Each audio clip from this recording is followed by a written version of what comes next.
Hello everyone, you are welcome to my channel Education Simplified by OCDC. This is Vinod Kumar Garg, and in this video you are going to learn about chromosomal theory of inheritance and comparison of chromosomes and genes. So first of all we will talk about what is chromosomal theory of inheritance.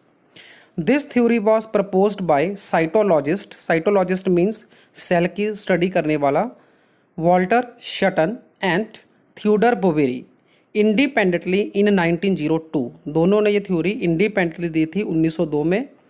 And this theory was further expanded by Thomas Hunt Morgan, Alfred H Sturtevant and Calvin Bridge while working on Drosophila, that is fruit fly. Sutton and Boveri observed that the behavior of chromosomes at the time of meiosis, meiosis एक reductional division है, तो जो chromosome का जब meiosis होता है so they serve as explanation both for the segregation, that is law of segregation by Mendel, and independent assortment, that is law of independent assortment again by Gregor Johann Mendel on cellular basis।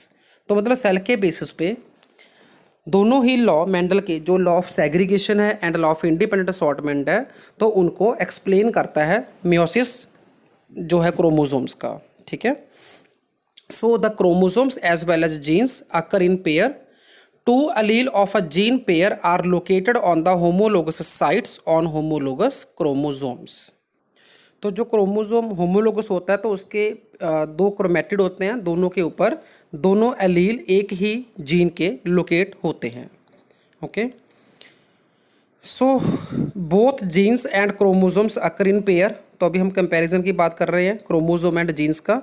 तो both occur in the pairs, both gene and chromosome segregate मतलब separate होते हैं eight the time of gamete formation, जब meiosis होती है, such that only one of the each pair is transmitted to gamete। मतलब जो gamete होगा that is sex cell और जर्म सेल, जिसको हम एग और स्पर्म भी बोलते हैं।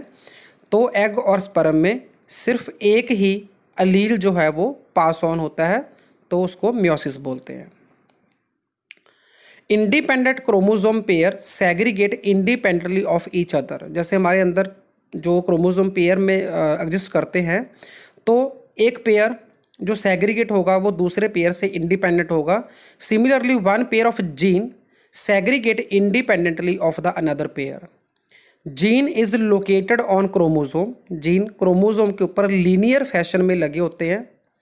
ओके, ये क्वेश्चन नीट में बहुत बार आया है कि जीन का फैशन क्या है, मतलब उसका पैटर्न क्या है क्रोमोसोम के ऊपर, then answer will be linear. Chromosomes are packed structure of DNA with the proteins. Genes are not visible under microscope whereas chromosomes are visible under microscope।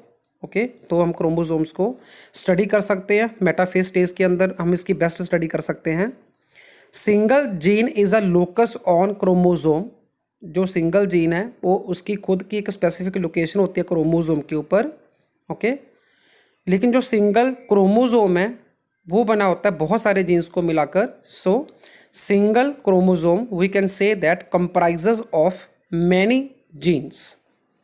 Genes are composed of either DNA or RNA while chromosomes are composed of DNA, histones and RNA।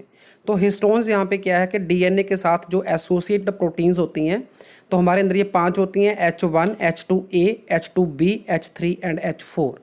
Okay, gene mutations are small, mutation होता है changes in the sequence of base pairs in gene।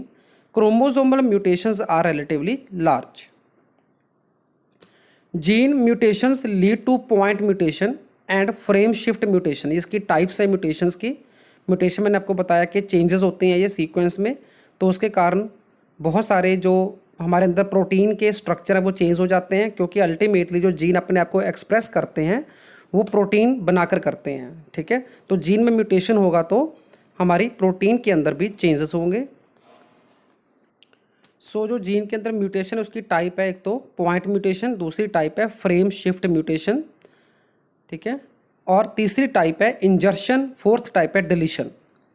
अब हम बात करें जो chromosomes के अंदर mutation होती हैं उसमें उसके कारण भी बहुत सारी क्रोमोसोमल एबनॉर्मेलिटीज़ आती हैं such as deletion.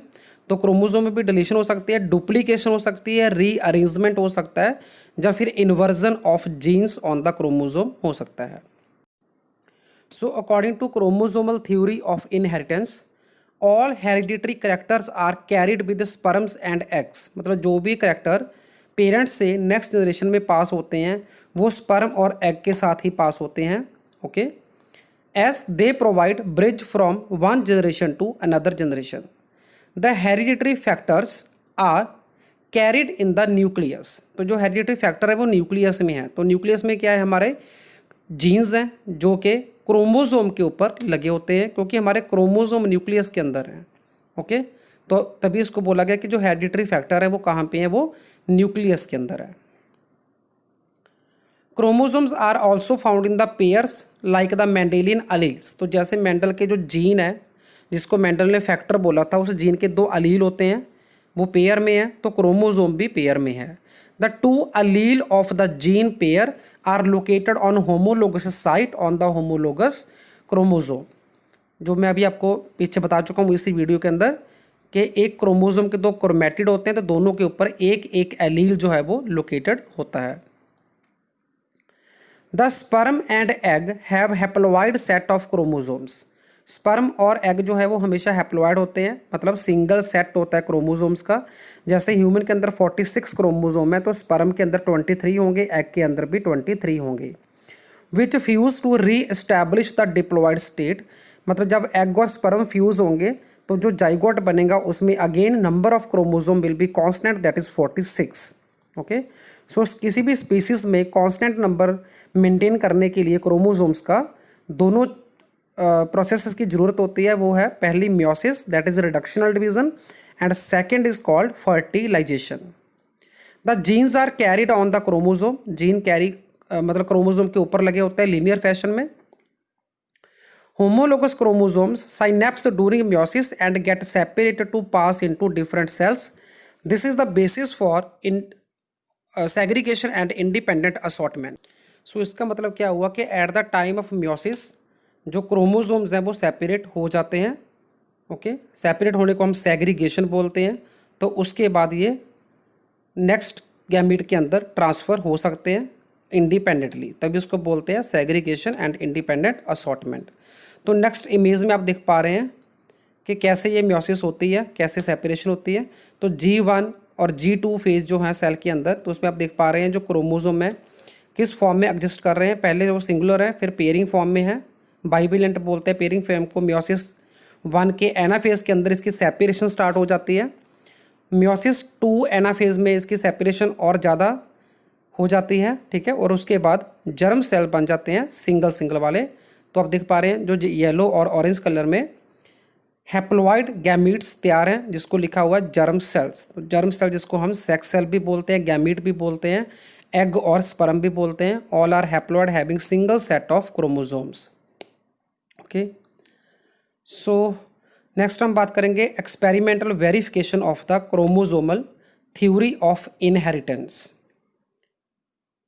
It was done by Thomas Hunt Morgan, TH Morgan बोलते हैं शॉर्ट में, and his colleagues. He observed that the 2 genes under consideration in his experiment did not segregate independently as in the case of character studied by Mendel। तो इन्होंने क्या पाया, क्या देखा इन्होंने कि जो 2 जीन इन्होंने अपने एक्सपेरिमेंट में इन्वॉल्व किए वो सेग्रीगेट इंडिपेंडेंटली नहीं हुए। तो यहाँ पे मेंडल के जो लॉ है वो एप्लीकेबल नहीं हुए। Okay, so Morgan carried out the various dihybrid cross in Drosophila with genes that were sex linked, that is genes are present on X chromosome। तो जो X क्रोमोसोम के ऊपर लगे होते हैं, जब Y के ऊपर लगे होते हैं उसको हम सेक्स लिंक्ड बोलते हैं। तो ड्रोसोफिला के ऊपर स्टडी किया डाइहाइब्रिड क्रॉस मॉर्गन ने। Morgan selected fruit fly drosophila melanogaster for his experiment. क्यों किया? Because number 1 they could be grown on simple artificial medium in the laboratory. कि जो ड्रोसोफिला है मतलब फ्रूट फ्लाई है उसको आर्टिफिशियल मीडियम के ऊपर लेबोरेटरी में मतलब इन विट्रो ग्रो करना बहुत इजी प्रोसेस है, ठीक है। इन विट्रो का मतलब होता है जब किसी चीज़ को हम लैब के अंदर करते हैं। सो दूसरा है कि their life cycle is about only 2 weeks, मतलब नेक्स्ट जनरेशन हमें सिर्फ 2 हफ्तों में मिल जाती है, तो एक्सपेरिमेंट करना ईजी है। Single mating could produce large number of flies, एक ही मेटिंग में हमें काफ़ी मात्रा में, काफ़ी क्वांटिटी में जो है इसकी फ्रूट फ्लाइज मिल जाती हैं। There was a clear differentiation of sex, male इसका स्मॉलर होता है ड्रोसोफिला का, एंड फीमेल है वो बिगर है। तो क्लियर डिफ्रेंशिएशन ऑफ सेक्स के कारण भी इसको जो है चूज़ करने का एक मकसद था थॉमस एंट मॉर्गन का, कि क्यों उसने drosophila melanogaster that is fruit fly को ही सिलेक्ट किया। सो नेक्स्ट है कि it has many type of hereditary variations which can be easily seen through the low power microscope, मतलब जो ड्रोसोफिला है फ्रूट फ्लाई है उसके अंदर बहुत सारी हेरिडिटरी वेरिएशंस आती हैं और उन वेरिएशन को माइक्रोस्कोप, लो पावर माइक्रोस्कोप के अंदर देखा जा सकता है। बहुत इजी प्रोसेस है। तो ये रीज़न थे कि क्यों उन्होंने ड्रोसोफिला को सिलेक्ट किया एज ए एक्सपेरिमेंटल ऑर्गेनिज्म। सो अभी क्या है कि जो इस एक्सपेरिमेंट में 2 जीन अंडर कंसिडरेशन थे, तो उनका जो रिजल्ट आया वो अकॉर्डिंग टू मेंडल नहीं आया। तो उसका कारण क्या था? It was linkage. Okay, linkage का मतलब क्या होता है कि जो जीन क्रोमोसोम के ऊपर लीनियर फैशन में लगे होते हैं, लेकिन जब उनमें डिस्टेंस बहुत कम होता है 2 जीन्स के बीच में, तो वो कपलिंग करते हैं, वो आगे एज इट एक साथ पास होते हैं, तो उनमें लिंकेज होता है। तो लिंकेज जहाँ पे होगा वहाँ पे मेंडल के लॉ, जो मेंडल की रेशो है वो हमें नहीं मिलेगी डाई हाइब्रिड क्रॉस के अंदर 9:3:3:1 नहीं मिलेगी। सो लिंकेज ये शो करती है कि जो जीन है वो क्रोमोसोम के ऊपर ही लगे हुए हैं। सो जो इनहेरिटेंस होती है वो क्रोमोसोम्स के कारण होती है। So this was all about chromosomal theory of inheritance. So thanks for watching.